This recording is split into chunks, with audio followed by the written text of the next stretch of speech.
Yo, what up, guys? Welcome back to another edition of Real Estate Uncensored. I am your host today. Matt is off on his yacht somewhere in the Caribbean. We don't know where. He's on an undisclosed location, but we know where he's drinking champagne and eating caviar as usual per his dietary constraints.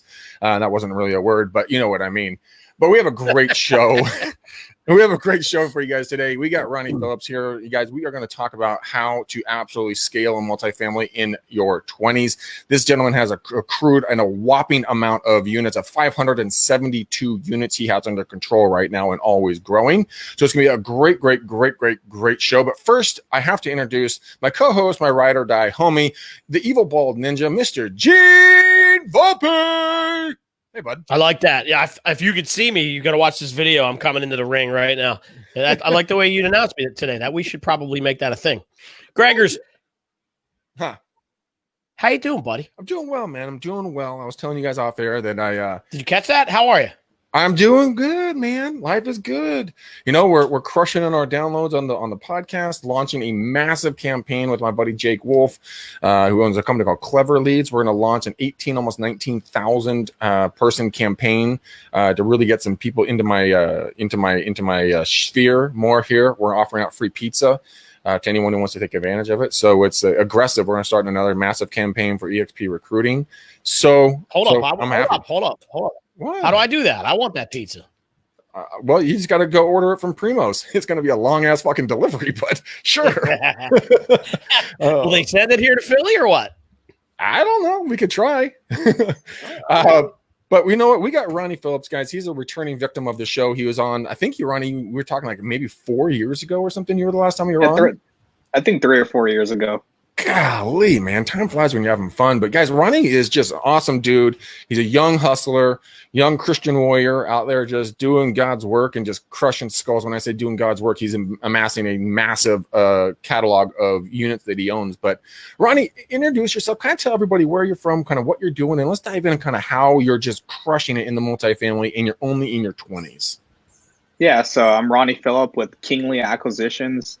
Kingly Acquisitions is a commercial real estate investment firm that focuses on acquiring B and C class multifamily in the Southeast Sun Belt region, specifically Texas and Georgia is where we currently own, based here in Dallas, Texas.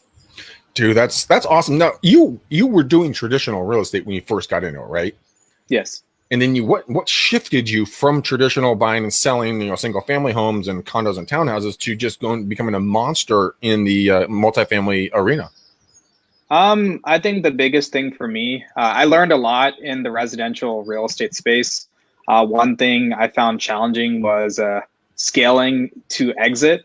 So I find the enterprise value of commercial real estate teams weren't as valuable, if not any value. So I just wanted to build something that was backed by real assets. So that's pretty much my shift. And commercial real estate is more of a scalable business in my opinion. So yeah, no, it really is. I mean, instead of buying just a single family or a condo or something like that, you're not just buying one unit, you're buying, but you said your minimum is buying like 100 and change units. That's like your small buildings. Is that correct?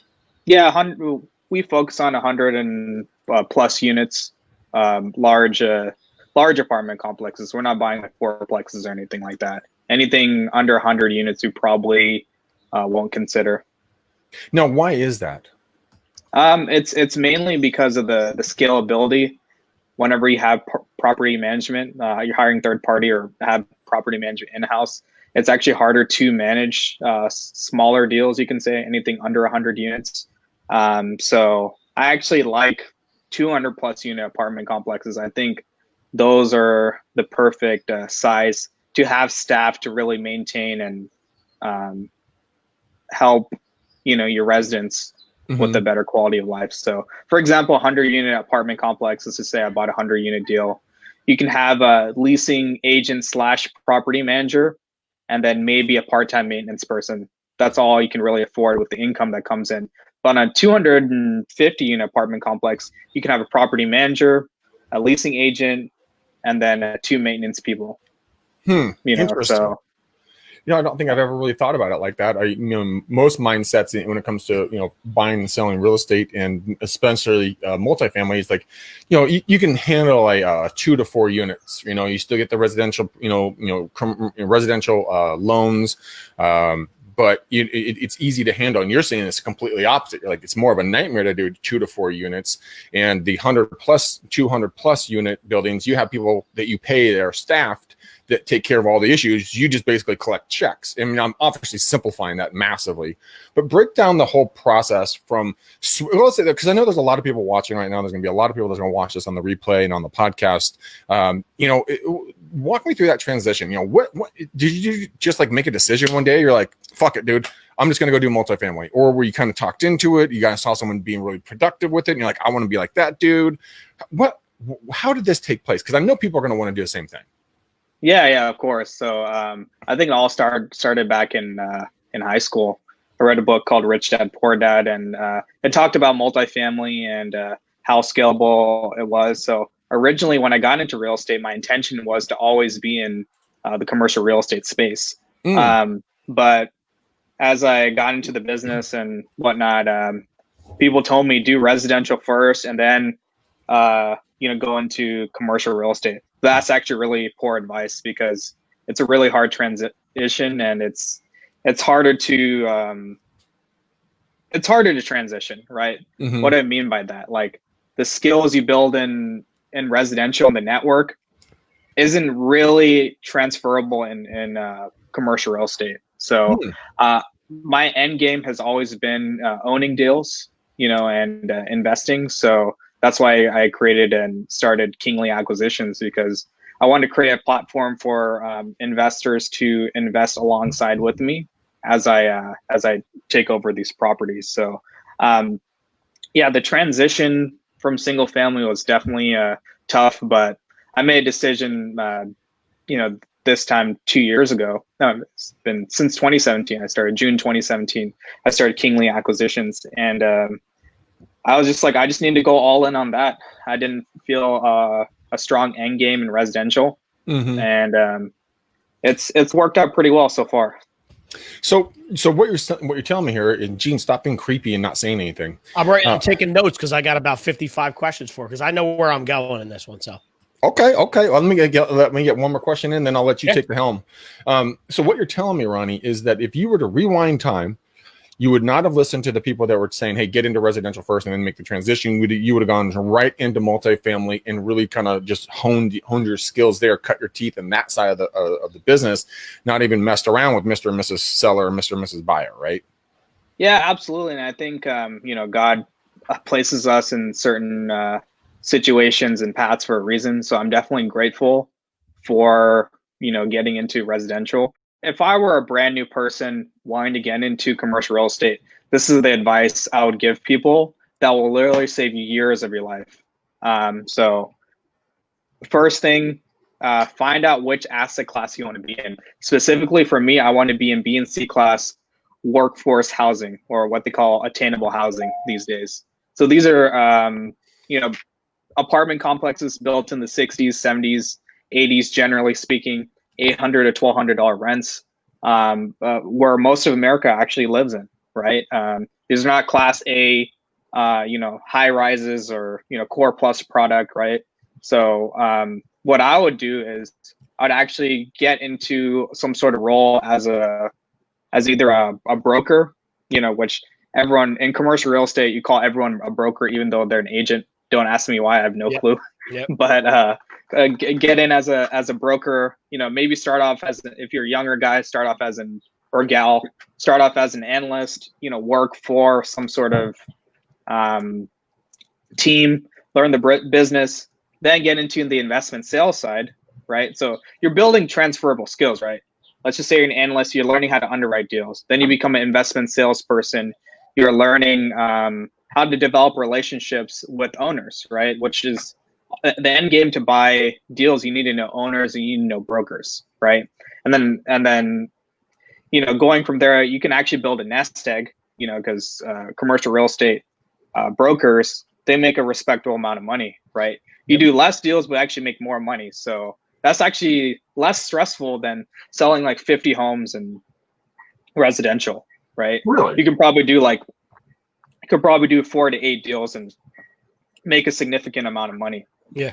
Really? So, and what I would do from there is have some nest egg money, and I would start investing in deals with people I want to partner with. If I want to be on the principal side, right, where you're actively owning and operating these deals and asset management and talking to property management. There's also the other side of being a passive investor, which is also great, where you just invest with guys like myself, and we take care of the whole project, and you just get quarterly or monthly distributions depending on how it's set up, right? So, and then go from there, right? So I feel like that would be a really good transition versus if you go on single family like what I did, and everything happens for a reason. It's just the network, it's not that as transferable as I thought it would be, So being in the commercial real estate multifamily space is a totally different audience, totally different ball game and whatnot, totally different client base. Like how residential agents prospect for buyers and sellers, right? What I look for is passive investors, deals, and brokers to talk to, right? That's what I'm doing. I'm calling brokers. I'm, talking with owners, and I'm talking with investors, right? So that's kind of the difference. Listen, I got 40 friggin' questions for you. I'm stripping out. No, seriously, because I feel like this could be an opportunity right now for people that are listening to get set up. Because so we've been talking about this, right? And I kind of feel like I don't know if I want to end it with this or if I want to start with this. But there's going to be a shift in the commercial real estate space in the next 18 months. And I have to imagine a guy like you is on top of that and aware of it. I'm also going to roll the dice here and guess that it doesn't scare you. You're probably seeing an opportunity. And I kind of would want to say, like, I want to get into a bunch of things with you, right? I want to talk cap rates. I want to talk personal guarantees. I want to talk about the asset classes a little bit more because some people probably don't understand what A, B, and C really mean. I know you explained it a little bit, but I kind of would like to get into that a little bit further. And then I want to ask you some questions, but let's start with the shift that's about to happen. So what I think, and we talked about this like last week on the show, is that this is the economy is going to shift and a lot of businesses are going to go out of business, right? Like with everything that's going on with the coronavirus and just other things in this world that are happening, I think people are going to be in trouble from a little business perspective. I also think that major corporations are going to scale back a little bit, which is probably why you're talking about you're not doing a lot of Class A space. But a lot of these corporations are going to scale their space back because they're going to be able to save money and let people work remotely, right? So from Ronnie's perspective, talk to me about the next 12 to 24 months in your space. Are you running from it? Are you diving further in? What are and I guess you probably can't give away all your secrets, but what are some of your thoughts on the coming shift? Yeah, so the coming shift, COVID has definitely changed a lot of things for everyone, right? It's kind of like a black swan event. One thing I realized is how do you prepare for this? It's just having a strong team, right? Having the right systems and processes in place. As far as the next 12 months, I see there will be a shift. I'm not sure how dramatic it's going to be. Especially with the extended unemployment wearing off the end of this month, I think we'll really start to see, all sorts of asset classes start to struggle, right? So I don't think the worst has happened yet, in my opinion. I could be wrong. But we'll definitely see a shift. Like even on our properties, like collections haven't been that bad. It's actually pretty good because of the stimulus and whatnot, but we come in well capitalized for our deal. So we, raise money to buy these apartment complexes. We have reserves in place. Our partners are liquid, right? So we have enough cushion to weather the storm, right? But some operators don't. Yep. And I've seen that. And I've actually gotten calls from lenders on deals that are about to go under for guys like me to come and swoop it. and purchase it, right? Really? I think will start to happen more. People who are undercapitalized will definitely there'll definitely be some damage that could be done, you know. So what you're saying is there's a real opportunity here for people to get into the business or partner with you or anything else like that to start diversifying their money. So, can they use a 1031 exchange capital to come in and buy with you guys, or they need to have liquid cash in hand to be a partner with you? And what kind of money does that look like for people to invest into these larger complexes? Yeah, so great question. So 1031, if you're buying a deal yourself, it just depends on how much money you have, right? If you have $5 million, you can definitely buy a 200 unit apartment complex, right?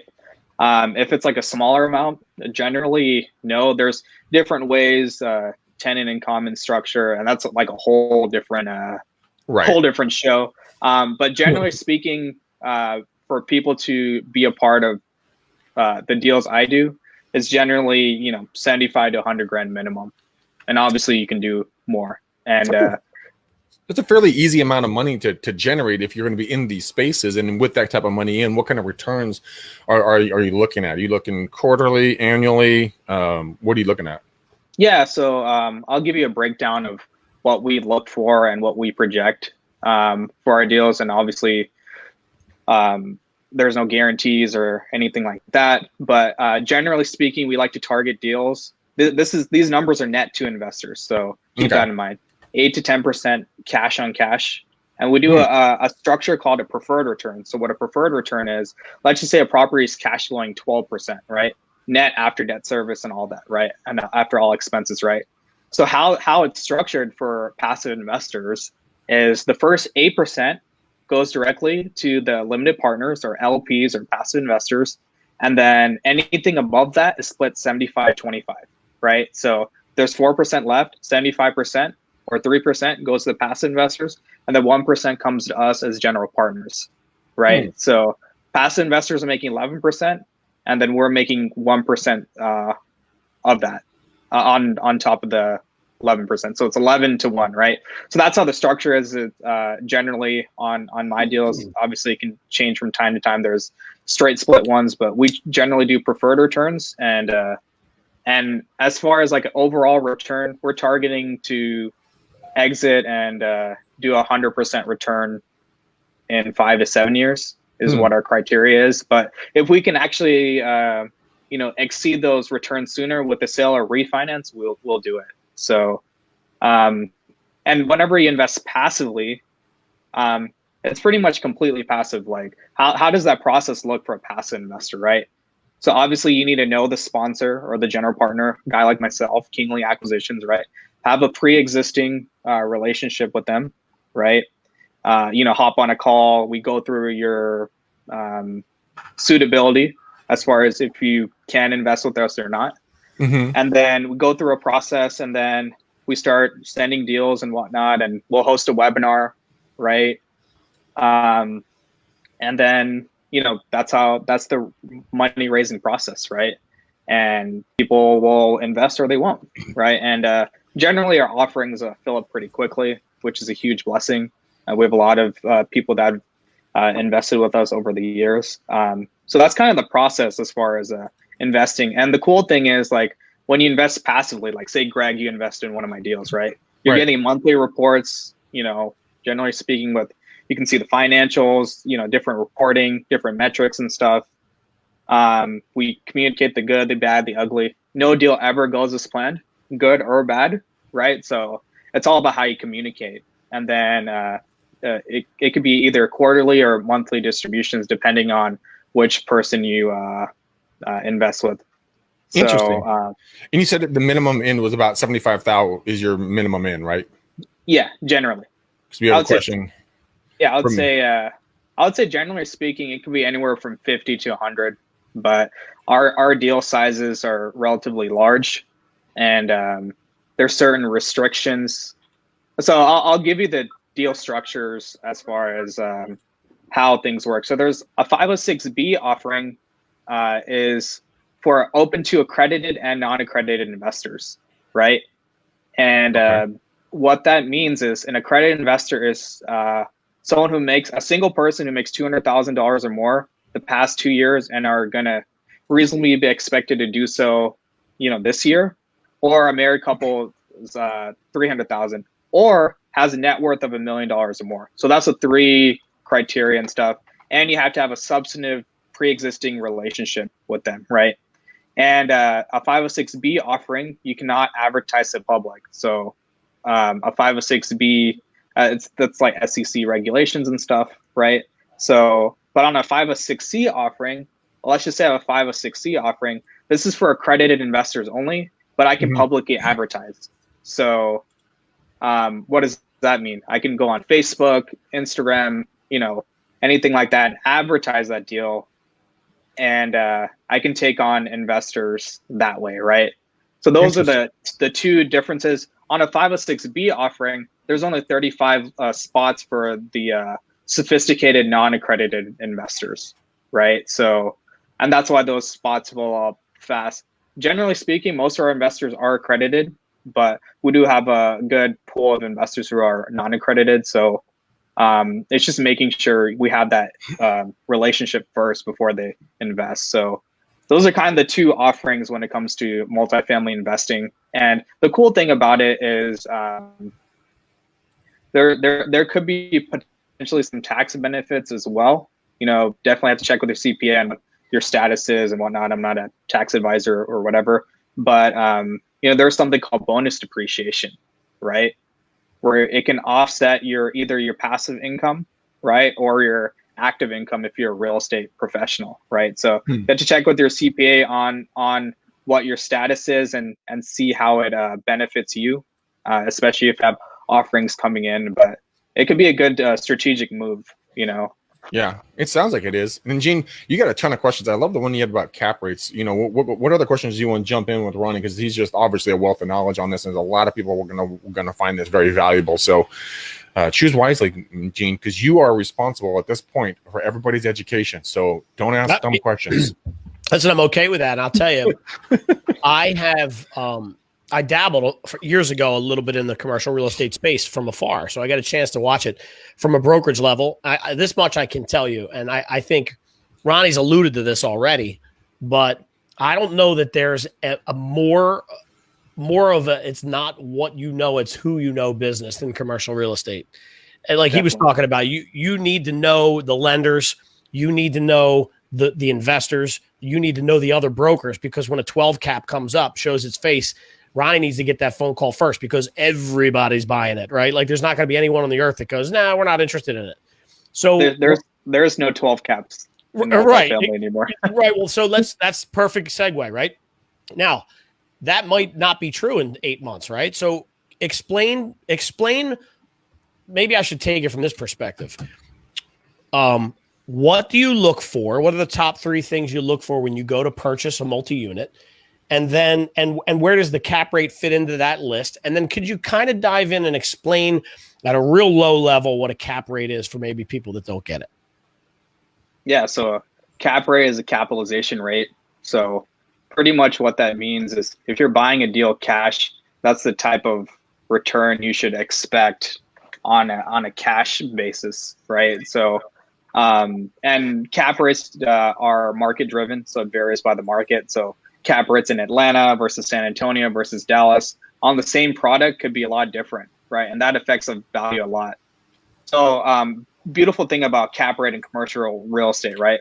Let's just say you bump rents $100 on 100 units, right? That's 120 grand a year on income, right? And if you divide that by a 6 cap, that shows what that income value is to the building, which is $2 million. Right. So, which is pretty substantial. So that's what I like about commercial real estate, because you can do that and you can force appreciation that way. As far as things I look for in deals, there has to be clear value add opportunities, right? So there needs to be some room as far as improving rents, as far as rent growth goes. It needs to be in a relatively diverse submarket. Another thing is if there's ways in which on all our deals, there's always ways to improve the management side. And those are kind of like the top three things I look for in deals. And obviously, going in cap rates are not, it's important, but it's not that important, because there's some deals where like the deals are struggling and it could be actually 2 cap. You know what I mean? Because it's struggling and losing money, right? But if you know what those normalized expenses are, and if it's something you can realistically execute on, I mean, it's a home run deal, so you have to have the right team. But there's also different ways that you can improve. I was talking to a multifamily guy. He and I had lunch together, a year or two ago now. He was saying that what he did to improve cash flow into the property, they bumped the rate, bumped the rents by about $100. Everyone was cool with that. That was the market rate. But then what he did is he took all the security cameras that were watching the parking lot for protection. He just had them turned around and faced the building. And what he was doing is he paid someone 8 hours a day to sit and just watch these cameras and let him know which unit had pets. Then he went back, and if they didn't pay the pet deposit, he'd go back and say, "Hey, I know you have a dog, and you didn't pay the deposit, so cough up the dough." And Greg, which guy was this? This was I forget his name. He was on my radio show. He does a lot of work down where you guys are. He knows him. That's why he's asking. I can see his smirking. What's his name? If you say his name, we'll know it. Neil? I think that's him. He's out of the Bay, San Francisco Bay Area. Indian gentleman? Yes. Yeah. Oh I know that story. That's why. Yeah, and then there's another guy. Very AJ, sharp guy. Very sharp dude. But it's just incredible how you can get more money out of the building in ways that I'm like, that's really freaking smart. Walk us a little bit down, like how you can improve value, cash flow without jacking the rates up, but still, what else did he do? He did the pet thing, and then he did something else, right, to increase the cash flow on the property. I can't remember what else to do. Yeah, I mean, there's multiple ways, right? Generally speaking, improving, the expenses, right? You could reduce some payroll costs. You can reduce some marketing costs. I mean, there's always ways of being efficient. Main way is to bump rents, right? That's probably the main way.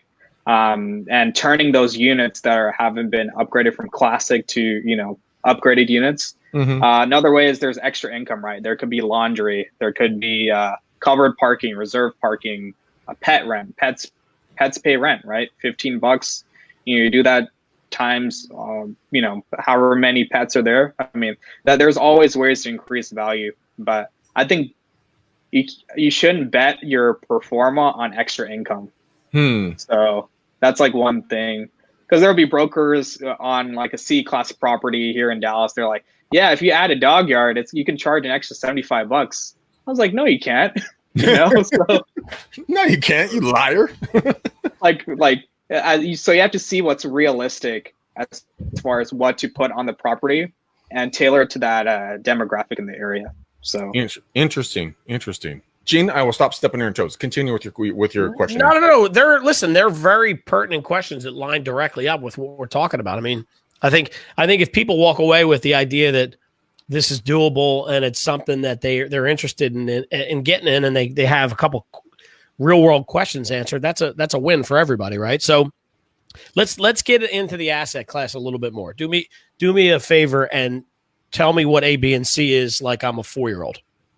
Okay, so we'll go down the road. There's actually 4. So a Class A building, generally speaking, 2000s product or newer, even sometimes 1990s. It depends on actually the area too, right? So think of the shiny new Class A new construction buildings, right? Granite countertops, you got a pet station, you got grills, you got all that kind of stuff, right? Pool tables, I mean, super fancy. B class is, I would say generally speaking, B class is 80s product, 1980s product. So, not to cut you off, but so I've never understood this. So I'm fascinated by this. So the classes are put in their classes by the year or era that they were built. Generally speaking, it can, right? So interesting. It's I'm gonna pull up a document. Okay. Because I actually wrote this down. So Class A is luxury apartments, usually 10 years, less than 10 years old. They're often new upscale apartments. Average rents are high. Generally located in like a desirable geographic area. White collar workers and usually renters by choice. B class is properties 10 to 25 years old. Generally well maintained, have middle class resident base. Both white collar and blue collar workers. Some renters by choice and others by necessity. Class C are properties built within the last 30 to 40 years. So I'm talking like 1960s, 1970s product. Generally have blue collar or low to moderate income residents. And they're generally renters, quote unquote, for life. And sometimes it's people just starting out, right, as they get better jobs and work their way up. Class D properties is where you find some Section 8 government subsidized housing. These are like, usually Class D is only Class D because of the area and not maintaining it well. So that's kind of the general sense. So Class D is basically training day. That's what that's what we're looking at. Okay. Yeah. There's a place here in San Francisco. It's called Visitation Valley, and they have one of the straight up hardest ghettos, dude. Like white boy like me, not coming out of there in the same piece. Not going to happen. It's true. Listen, I didn't say anything. I'm just giggling at you. You are 6'5". You can use some of that every once in a while. I do. Thank you. I do. So A, B, C, D, and tell me if I'm wrong here, but part of my understanding is that obviously the year that is built is one of the factors in determining the class it's in, right? The Class A's are typically more expensive with less profit margin, whereas D's you can get the best deals. Is that an accurate depiction? Generally speaking, yeah. Where I play is the B and C space. That's where I feel like the most value can be added. Like D class deals for sure. I mean, if it's in the path of progress, there's ways of doing that. You just have to pretty much empty the entire building and redo the tenant profile and put a lot of CapEx rehab dollars into improving it and, making it a B class or a C class asset. So it just depends on how much money you have to rehab the project and if that demographic in that area is going to support the rents. Well, I mean, what kind of rules and regulations are there set into place? But you said, basically empty the building, right? You have to abide by the lease that's in place. Once that lease is then, ended, then you can terminate them and they have to, leave the property. How many rights do the tenants have? Because here in California, I mean, you just can't do shit to tenants. I mean, they dominate your world.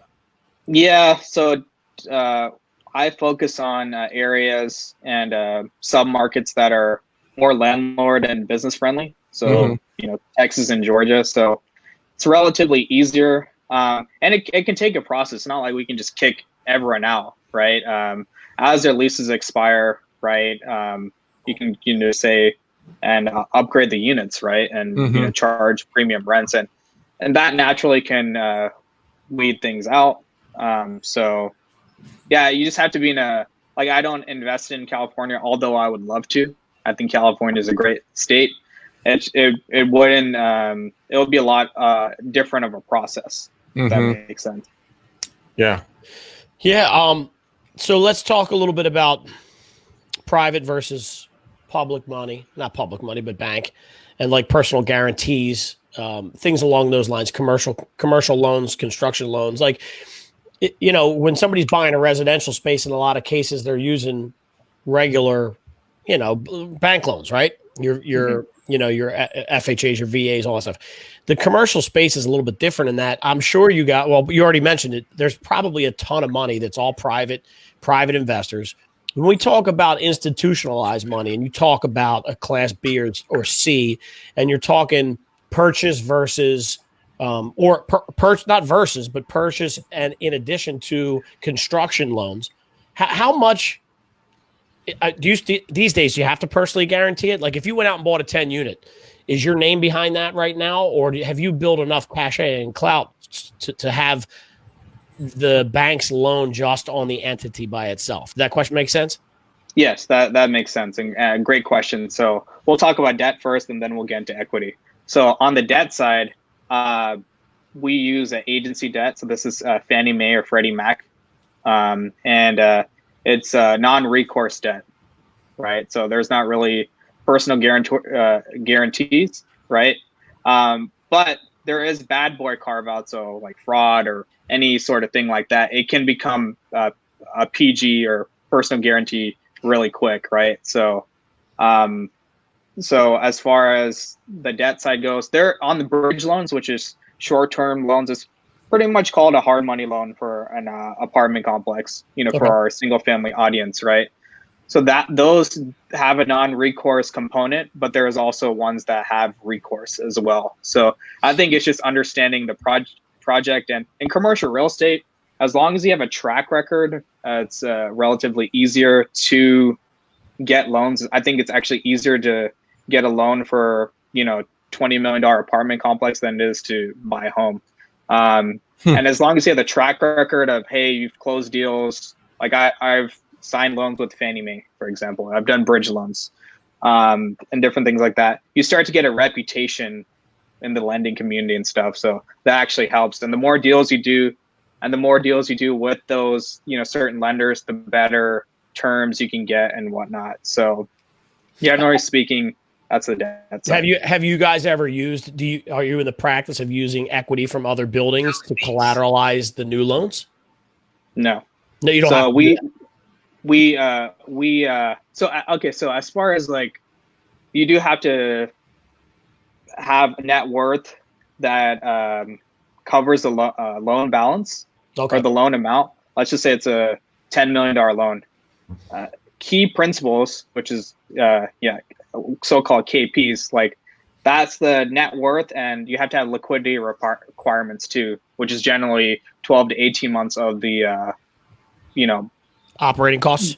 Yeah, payments and stuff. So that's just in general. And then that's why you have partners that can help with that loan amount and the liquidity requirements. Because for example, they'll allow you to combine yourself as well as the other 8 partners in the LLC or the S corp or whatever you're building. If right. Yeah, on the GP side, right? Okay, gotcha. So let's just say me, you, and Greg were worth $10 million together, right? And there are liquidity. Let's just say I'm the most liquid, right? So I'll cover the liquidity amount, right? So that's kind of how it works. And also, like, they look at your track record too. Let's just say I've done deals and y'all haven't, right? They'll generally look at me like, okay, is this guy a person to lend to and whatnot? So it's just building that track record. I think that's really, really important. And building a track record for big deals, right?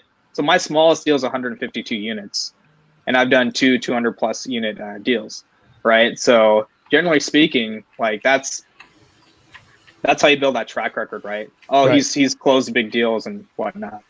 So he stroked that $8 million check. It's not that big of a deal, right? Yeah. So as far as equity goes, so this is called syndication. So we raise money from investors to buy these deals, right? But usually through a 506B or 506C offering deal by deal, right? So we'll raise, $5 or $6 million. This includes all the fees, costs, and down payment, rehab, all that, and that's how we purchase these buildings.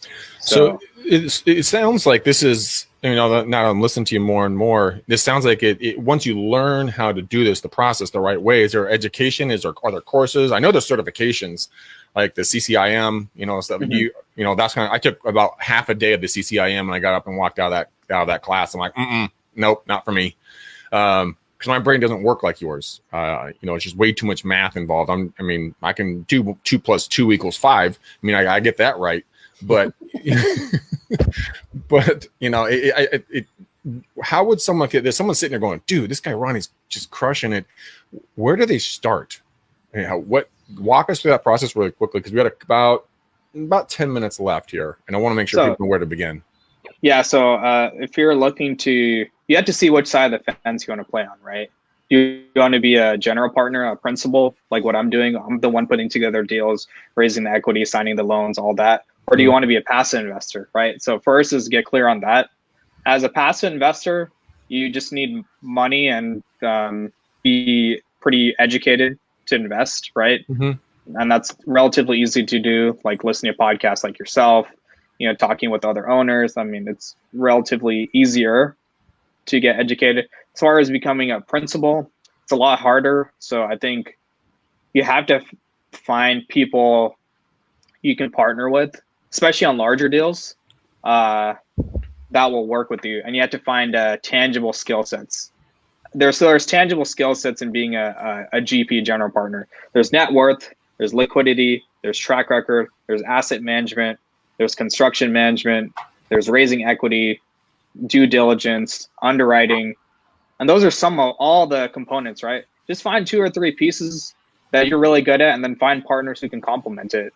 And then you can become part of larger deals, and you slowly start building your track record. And then eventually down the road, you're doing your own deals, right? So that's how to get started. That's what I was going to ask. How do you build a track record? Do you say just be a part of the deal? You don't have to be the principal in the deal. You're just name has to be associated with the deal, right? Well, there's a difference between being a passive investor and a GP. So being on the GP side, you're actually doing stuff involved in the deal, due diligence, underwriting, active asset management, different things like that. So that's how you can build a track record and grow from there. Awesome. Find somebody you trust that'll take you along for the ride, right? Like I have guys. Oh, go ahead. I'm sorry. I said it's a very, very high barrier to entry. Like it was really, really hard for me to get in, but once you get in, it becomes a lot easier. Quick question for you. I know I'm bouncing around a little bit, but my dear good friend, Mr. Jake Wolf, sitting in the Wolf Den, asks questions. He says, Gene, which Gene didn't read the screen. I had it up there forever. No, I did. We just didn't get there yet. Oh, okay. I'll let you do it then. No, go. Well, you do it now. You stepped on my toes again. Go for it. This is your show, bro. Your co-host today. So, hey, Ronny. So when it comes, how do you, what's your marketing approach to find the commercial opportunities? I mean, as far as like investments, or as far as investors, like which investments. Let's do investments first. Yeah. Let's do that. Okay, so as far as like finding deals, you have to build relationships with brokers, right? So I develop relationships with brokers in Texas and Georgia, and I call them once a week and see what deals they have, and I build a real genuine relationship with them. So in multifamily, you're not working with just one broker. There's no like exclusive type of thing. It just doesn't work that way. In single family, there is, right? So multifamily, you find the biggest shops we call it, and you build a relationship with them. And then as you start closing deals, right? So I've closed 2 in Atlanta, 1 in San Antonio. Then it's a small world. People start talking, hey, is this guy a good buyer or a good seller and whatnot? And that's how you find deals, right? You do business with, top brokers, and they'll start giving you more and more opportunities. And you have to give them, fast feedback and, just overall be a good person and easy to work with, because people like doing business with people that are easy to work with. So you have to build a genuine relationship. And I'll give you another one. People like doing business with the ones that come through with their cash, right? So when we used to do residential, the first 5 deals, you'd say to your real estate agent, listen, we can close in cash and close in 2 weeks. And they go, yeah, right, this dude's full of shit. And when you do it 8 times, they go, oh, this guy's not full of shit. I know we can get this deal closed in 2 weeks. Call Gene. And so you, like you said, you come to the table the first time with $4 million, they build some trust. Then the next time it's 6.2, a little more trust. Third time, there's no trust needed. You're getting the phone call.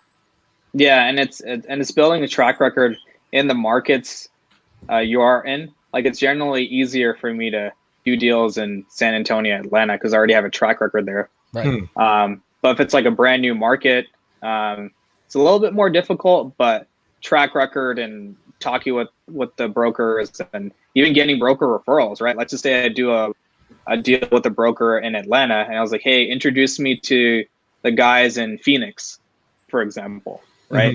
that's another way to do it. And understanding the market dynamics, you have to fly out there, meet with them, have lunch with them, go over your business plan, maybe potentially tour some properties, right? So that's kind of the approach as far as deal flow and finding investments. I want to get a little further into the marketing aspect of it again. So let's pretend I'm a broker in your area. You call me up. You're like, yo, dude, this is what we do. I'd like to take you out to lunch. We hit it off. We build a rapport.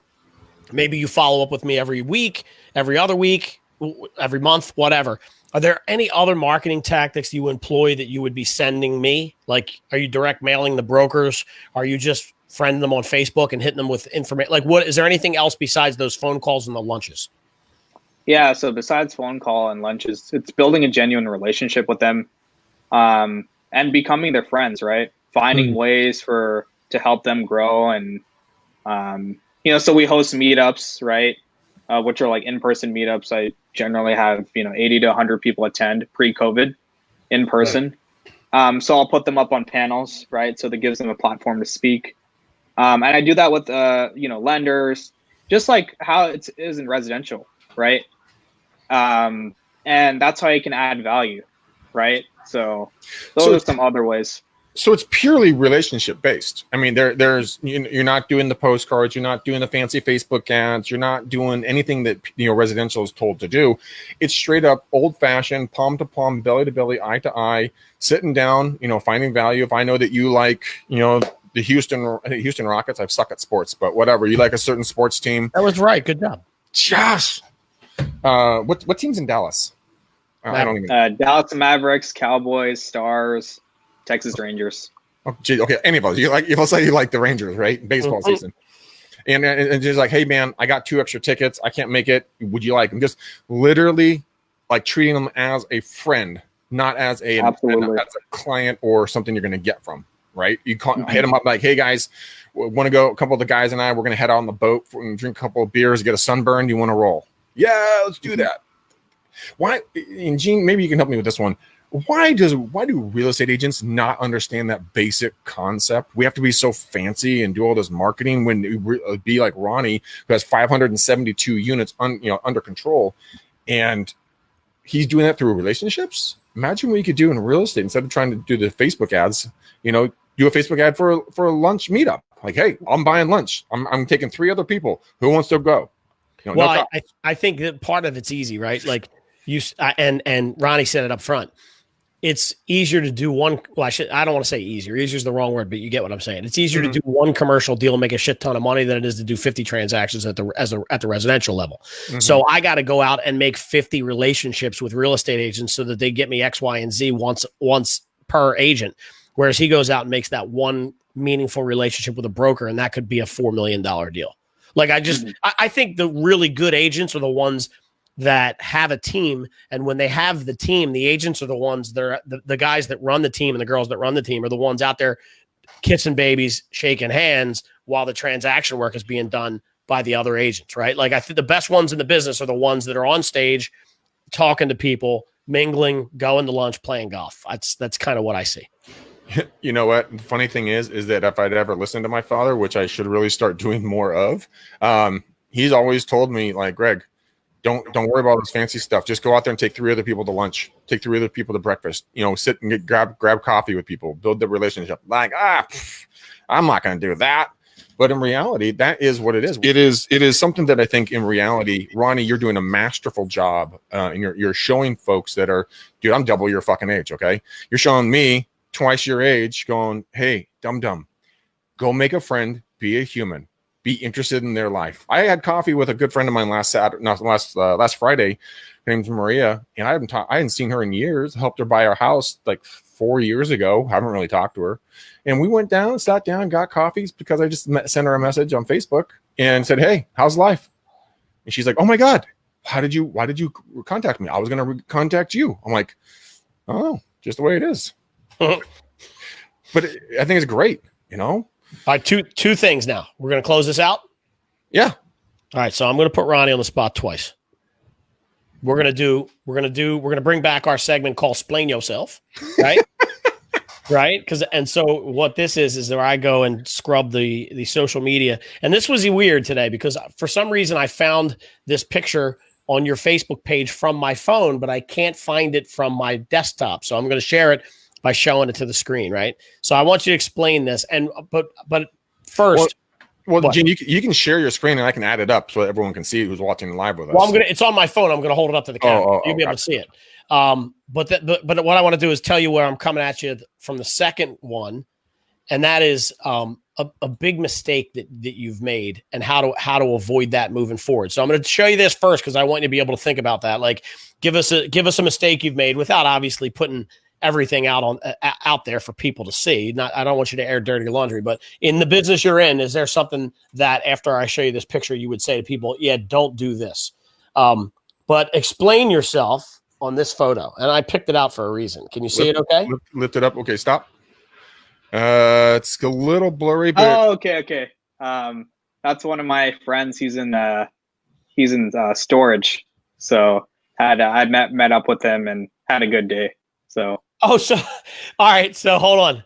So you know who I thought that was, right?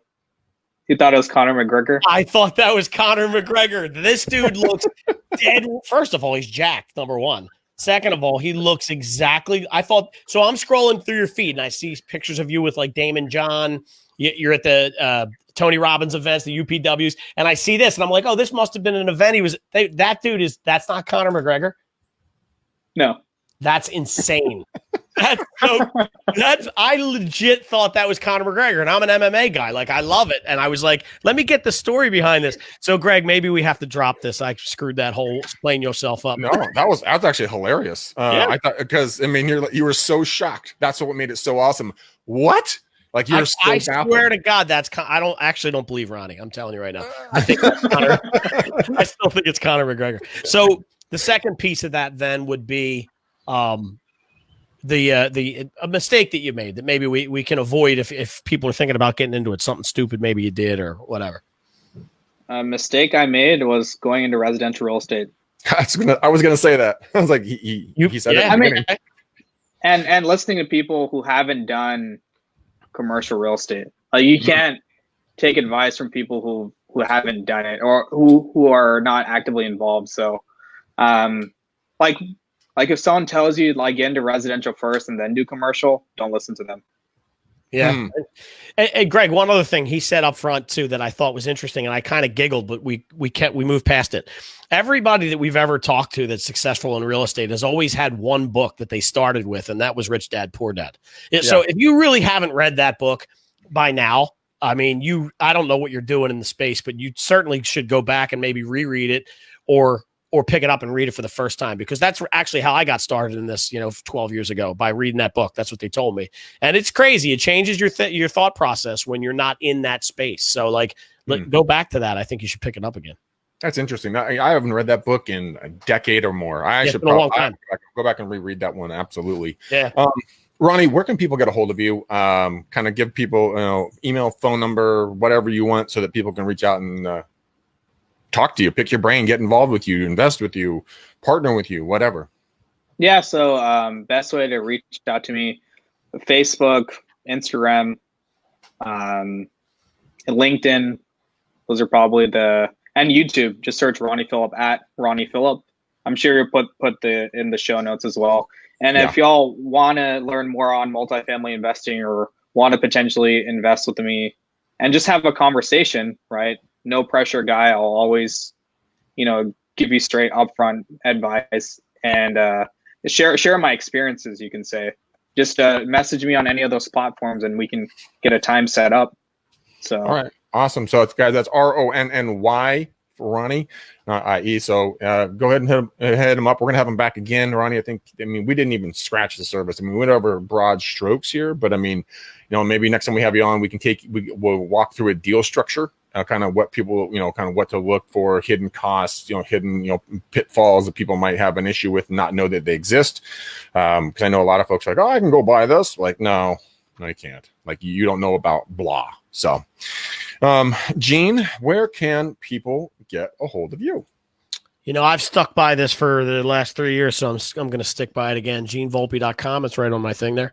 You can go to gvimedia.com. That's the agency website, but go to GeneVolpe.com to look at some of the stuff I'm doing, even though it hasn't been updated in a long time. I don't have many blogs. This coronavirus has changed the way I'm doing things. So but hit me up. There's a little widget that pops up to get you in touch with me. Send me a message. I'll be happy. You see, Dale Westergaard has been watching. He's a friend of mine from over on the East Coast, and he says Coffee with Gene. I was doing those 15 to 30-minute coffee meetings with people via Zoom during this thing, and I only stopped advertising it, but I'll still do it. So if anybody wants to grab coffee virtually with me and talk anything, hit your boy up. All right. And guys, as always, you guys can get a hold of me. Very easy. Just go. You can message me on Facebook here. You can Instagram, Greg McDaniel, REU for Real Estate Uncensored. Either of those platforms. Follow me on on both Facebook, Instagram, and I'm building up my YouTube, and that's just gonna be that's my teams. So that'd be the McDaniel Callahan team on YouTube. But Gene, we need to put a bow on this show and let Ronnie go out there and just decimate the world of commercial real estate. So what color are we putting a bow on this show? Let's go black cherry red. Black cherry red. That's a color. I don't know. Black cherry's a thing, and it's a red. It's sort of red. So I'm it's a thing. Yeah. All right, we're going to do black cherry red on the bow for the show, guys. Hey, thanks. We love you. We appreciate you. This show would not be anything without you. So we love you more than you guys can ever know. Go ahead and share this. Make sure you tag Ronnie. Go to any of the podcasting platforms. Leave us a review on Apple Podcasts. Give us a 5-star, not a 2-star. Helps the algorithm serve it up to more people. And so we appreciate it. Ronnie, you are a G. You're a legend. You're like a mythical unicorn, bro. I mean, you're just killing it. So I wish you all the best of luck. And if we can, and anyone here can help you, I want them to reach out to you. So until next time, guys. Peace out, ninjas. We are gone.